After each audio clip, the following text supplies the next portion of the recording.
Today's guest is Bill Nye, the apartment guy. So, Bill, thank you for coming on the show. Thanks for having me on. It's a real pleasure. Yeah, so I was very glad that Adrian introduced us. I am as well. We're new to one another, so this should be fun. Yeah. Now I looked at your background info, and you started out in the U.S. Air Force. I did, yeah, yeah. Life-changing experience for me. I think everybody looks back in their life and you could see key decisions you made that either had a huge positive impact on your life or, a big mistake. And I can honestly say that joining the United States Air Force was one of those defining decisions that really changed the direction of my life in a very positive way. Yeah. What's a common story you tell people about your experience? The one that most people find interesting is the first time.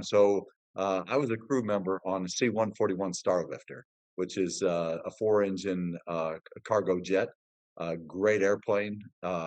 Troop hauler, cargo. And the story that people usually find most interesting is when I talk about the first time you do an in-flight refueling mission.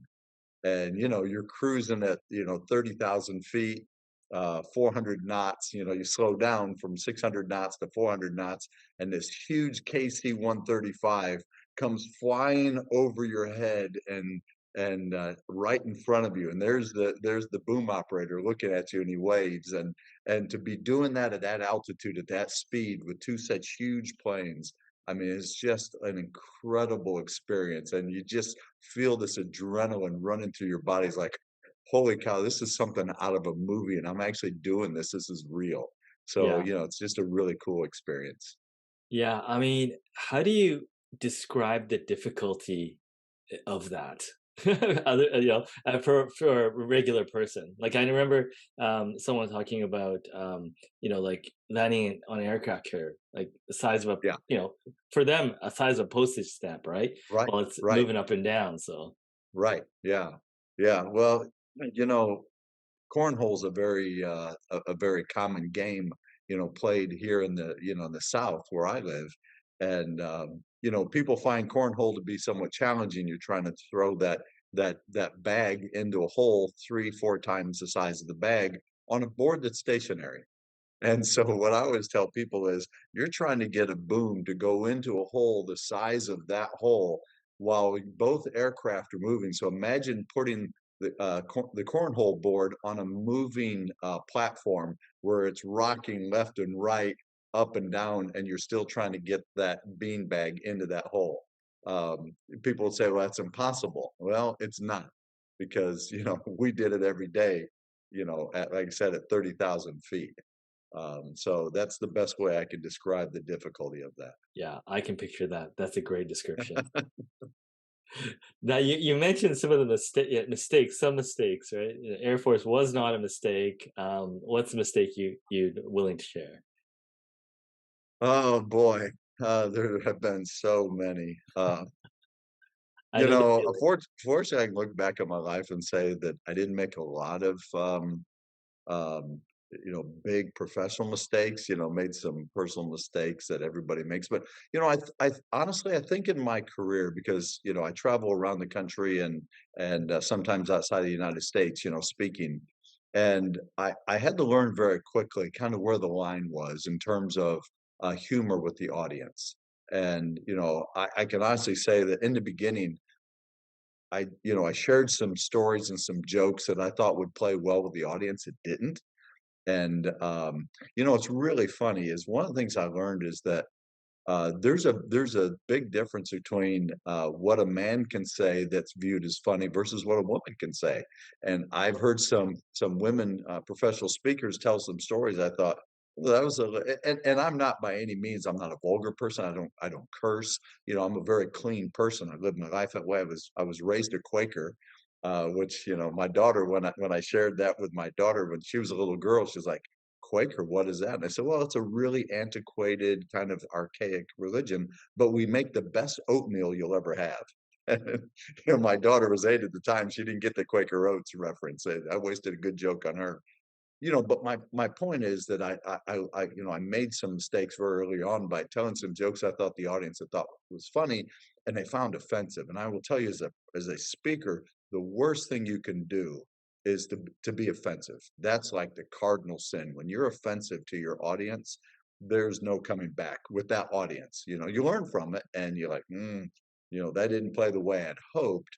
But I definitely learned that you got to be really careful that what you might think is funny, the audience might find is offensive, and you got to be Yeah, really careful of that. And so that was a good lesson for. Unfortunately, I learned it very early on, and was able to identify where that line was, and stay far away from it because that's never my goal. Because the audience stops listening to you. They're not going to learn because they're sitting there. They're too offended to care about anything you say at that point. absolutely. So on your website, it goes, Bill Nye, the apartment guy. I guess that's a reference to Science Guy. You get those Yeah. jokes on Yes. you.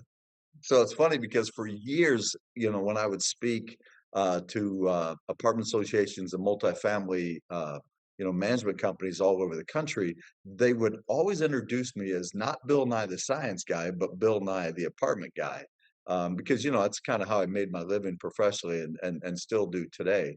And I hated it. I hated it. I never told them I hated it, but I hated it. Like, why do you have to do that? Why can't I just be Bill Nye?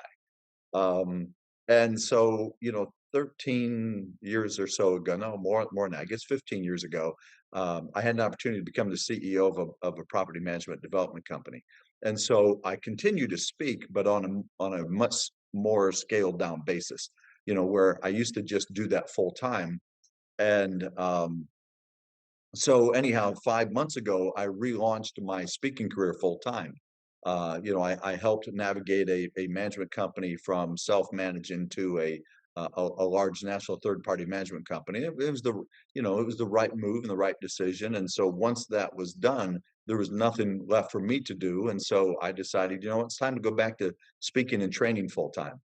And I thought, I have to embrace the thing that I hate because the people have spoken. The market is never wrong. And I've said that for many, many years of my training, is that the market is never wrong. We may think we know what someone's willing to pay for something, or, whether or not they'll see the value in it, but the market will always tell you whether or not you're right. And often we're wrong. The market is always right. And so I thought, the market has been calling me Bill Nye apartment guy forever. As much as I don't like it, because I actually don't, I thought it's time to embrace it. And so I did. I just decided to embrace that moniker. So I And when you launched my embraced website. it, I mean, how did it go? You know, uh, uh, People had no idea that I hated it. And so I got a lot of comments about it from people around the country, like, "Hey, love your new website." I'm like, Thanks, I'm glad to hear that. I actually hate that." And they're like, "Really? I've been calling you that for 20 years." I'm like, "I know, but why tell somebody? Please don't call me that. I hate it." So they were shocked to find out that I actually hate being called Bill Nye the apartment, or Bill Nye apartment guy. But yeah, I think it's just a natural thing because of the science guy thing, and so, Yeah, and I hear that every day of my life. Every day, somebody is the first person that day to say to me, "Your name's Bill Nye, like Bill Nye the science guy?" yeah, Like, "Yep, yeah. yep, it is." Names are names. There's certain things that stick, right? So, Yeah.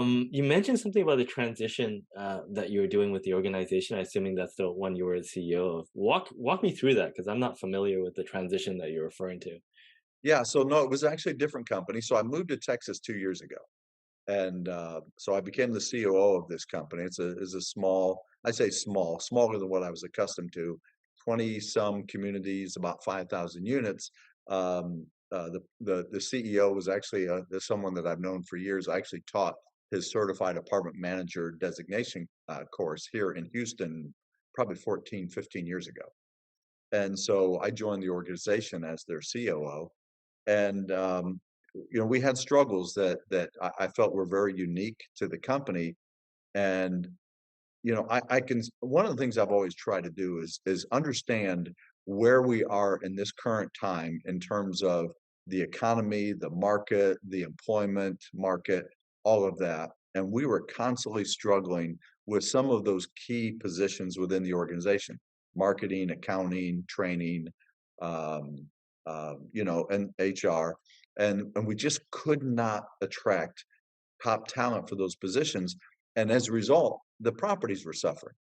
And we were trying to do this ourselves with 23 properties and 5,000 units, and I just I didn't see any light at the end of the tunnel. So I really just had a tough conversation with the CEO, who was very proud of the fact that not only do we own these properties, but we also manage our own properties. And I just said, listen, we're never going to be able to solve this issue long term and keep top talent in these positions in this market. We don't offer anything that the really large, great management companies in this market offer, and this is always going to be our Achilles.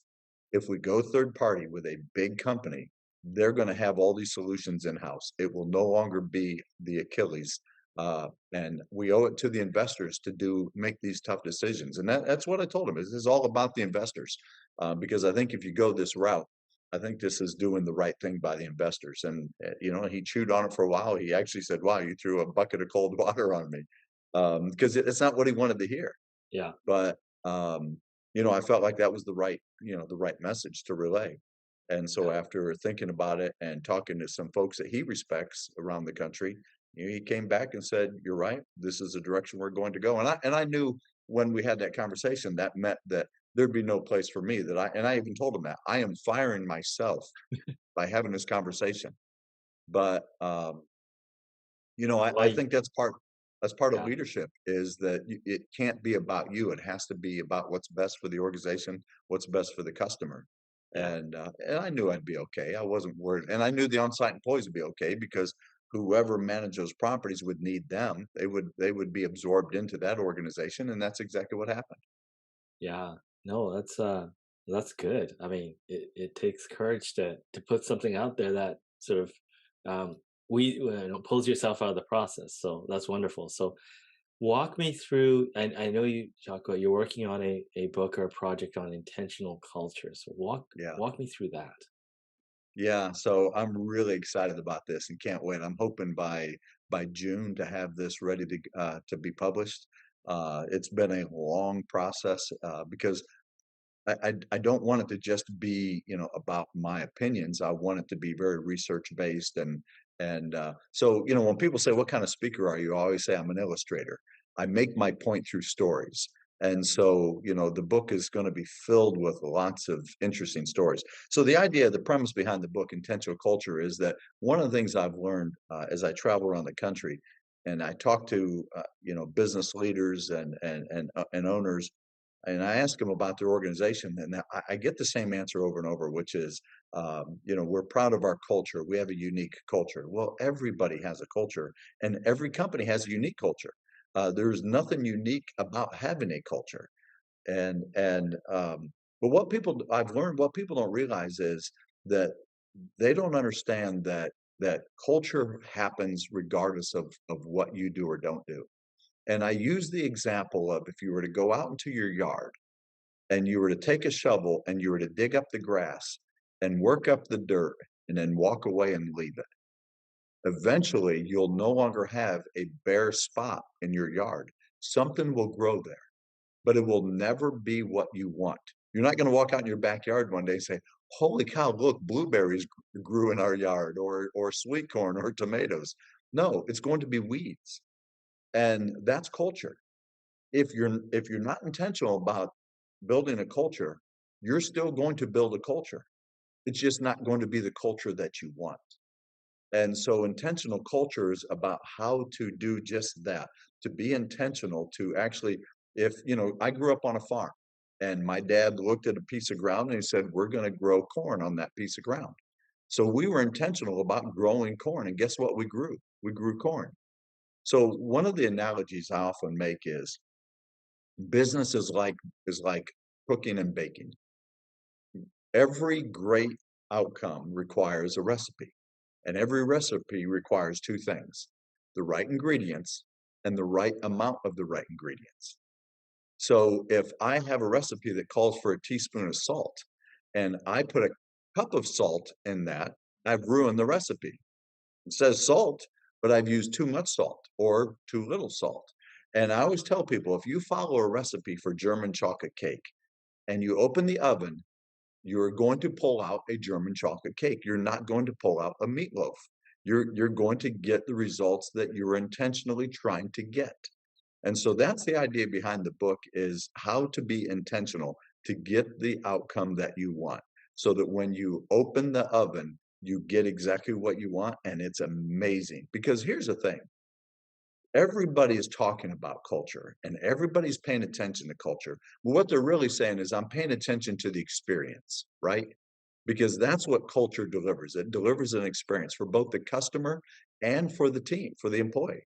And so everybody's looking for it. And here's what people don't necessarily recognize immediately, is that beautiful cultures make everybody envious. And when you just like when you go out in the countryside, you see a beautiful farm with beautiful crops growing. You're like, holy cow, look at that. Look how beautiful that is. That looks amazing, right? We all enjoy that. It's just, and there's an envy, and a healthy envy. But when you have a beautiful culture, it makes everybody envious. And people, the best people in your market, look at what you've built, look at what you're doing, and they say, how do I become a part of that? And when you reach that point, that's the tipping point. When you reach that point, everything becomes so much easier. Yeah, yeah. What are some suggestions you give? Because obviously this book didn't just pop into your head today. You've been talking to people about this for a while. What are Yeah. the common tips that you give people around this? Well, the most important one, and the mistake I see most people make, is that they allowed their culture to be a byproduct or a mirrored image of their own personality. And one of the things that I actually talk about in the book is that in a healthy culture, the culture shapes people's personalities. In an unhealthy culture, the personality shaped the culture. And Mm, so, what I mean by that, for instance, in the last couple of years, remote work has become very commonplace, right? yeah, But there are a lot of people who hate it. And by people, I mean executives and leaders. They hate it. Okay. And what's your point? See, there are executives out there who have people who spend all day behind a computer and they say, nope, I won't allow it. I don't think it's good. I don't trust that they're working. I need to see them in the office. That's your personality dictating your culture. And, it makes people scratch their heads and they say, well, why does it have to be this way? What? And so that's the first mistake I see people make, is that they allow their personality to shape the culture as opposed to allowing the culture to shape the personality. And what I found in building healthy cultures, and I can say with great confidence that I've successfully built some really healthy cultures in two organizations in particular. And the thing I found is that people will come into our organization with a set of attitudes and actions and behaviors and learn very quickly that that actually doesn't bring any value to this organization. And they begin to change their attitude, their actions, and their behaviors. Why? Because the healthy culture shapes the personality, not the other way around. yeah. Okay, that makes sense. Now, is this your first book project? It is. It is. Yeah. That's great. Yeah. I mean, I have And I have a couple of other written projects out there. I have one that actually I wouldn't call it a book project. So in one of my previous lives, I used to write these inspirational messages to the team, and I called it the playbook. And the organization fell so in love with this, and felt like anyone who joined the organization after I'd written some of these middle of the night posts to the team, they didn't want them to miss out on those. So they literally took all of those and had them printed or published into a book. So I do have that. It's called the Playbook, and actually I have a copy on my nightstand right now. very, very nice. For the speaking, I mean, you said you help run two organizations. Did that just come naturally to you? Like, how did you get into the speaking side of things? So that goes back to the Air Force. So I mean, it started before then. So when I was in the sixth grade, my sixth grade class our teacher taught us during one of our blocks public speaking and held a contest and invited other teachers to come. And so all the students voted on the four best speeches, invited all the other elementary school teachers to come. And we went into the cafeteria with all their classes. And then those four had to deliver their speech to the rest of the school. And these teachers were the panel. And so I'm 12 years old. I was one of the four finalists voted on by my classmates. And at the age of 12, I'm in the cafeteria delivering this speech in front of all of the teachers and all of the kids in that small country school in Ohio, and I won. And I think I realized then at 12 that I may have a gift for this, but you don't know what to do with it. You're 12 years old, right? I mean, what do I do? Do I become a sportscaster? What do I do with this? So you know, it kind of goes by the wayside. Well, when I was in the Air Force, one of the defining moments that really has shaped me, you know, who I am today as a leader, my unit commander nominated me for the Air Force Leadership School. And that's a very, very prestigious school. It's incredibly intense, and only a few, and I mean a few are chosen to attend this school or academy. And so I went, and while I was there, one of the blocks in the school, and you live there, you live in this school, and it's 7 days a week, and it's 12 hours a day of classroom instruction. And of course, you're in the military, so there's drill and there's PT and all that that goes along with it as well, because they believe that as a military leader, you have to be physically fit, you have to be mentally fit. And so anyhow, one of the blocks was public speaking, and they teach all the different types of public speaking, and you had to give a speech in all those different types. And so then in the end, you have to deliver I believe it was a 4 minute speech planned with a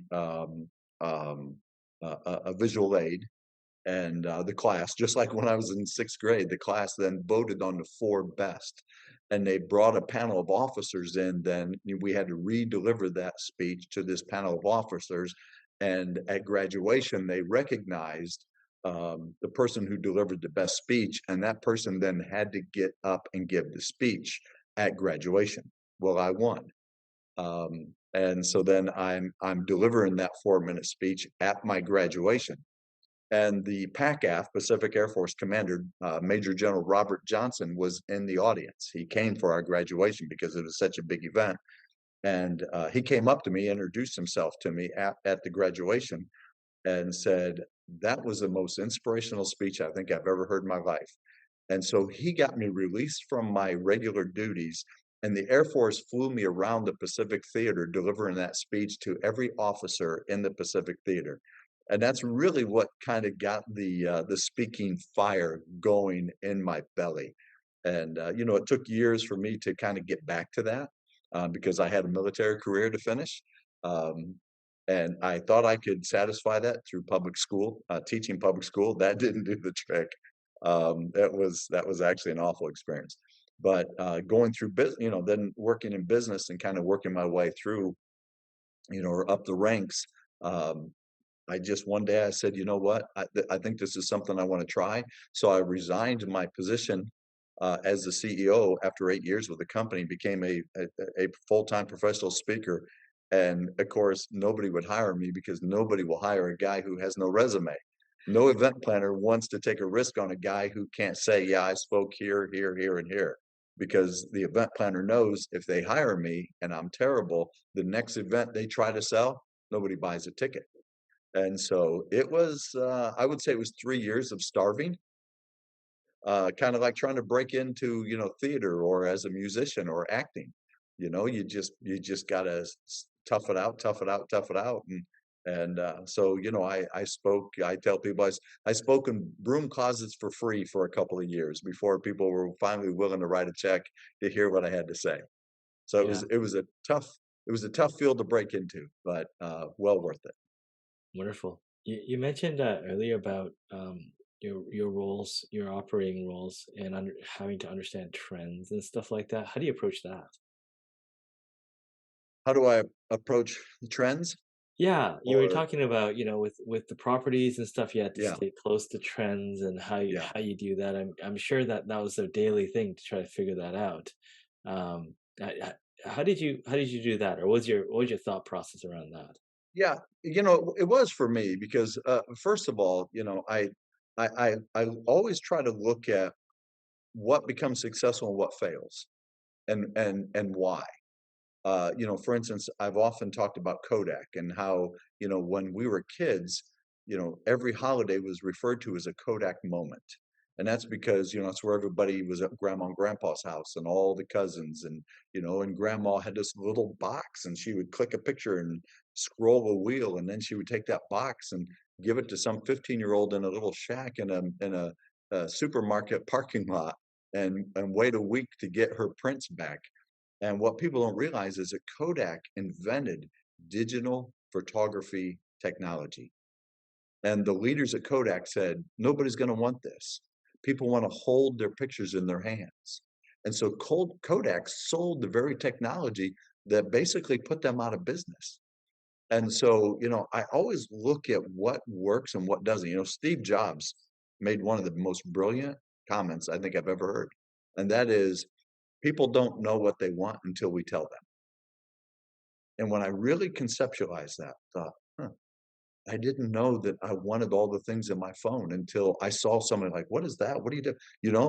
25 years ago, whatever it was. And all of a sudden you're like, oh, I have to have that.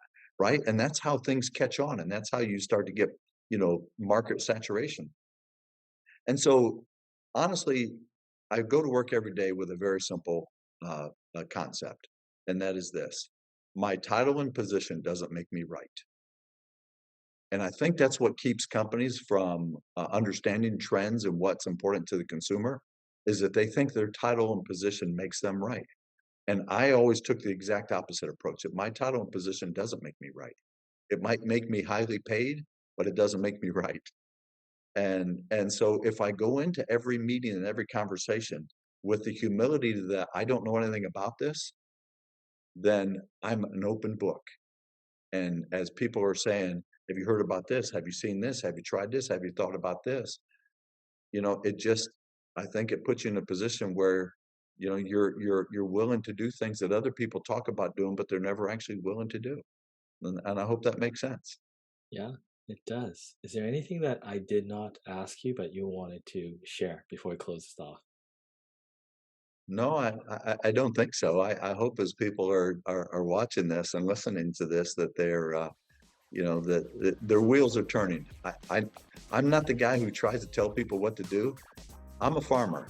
I want to plant the seed and then let people grow it in the way that makes sense for them.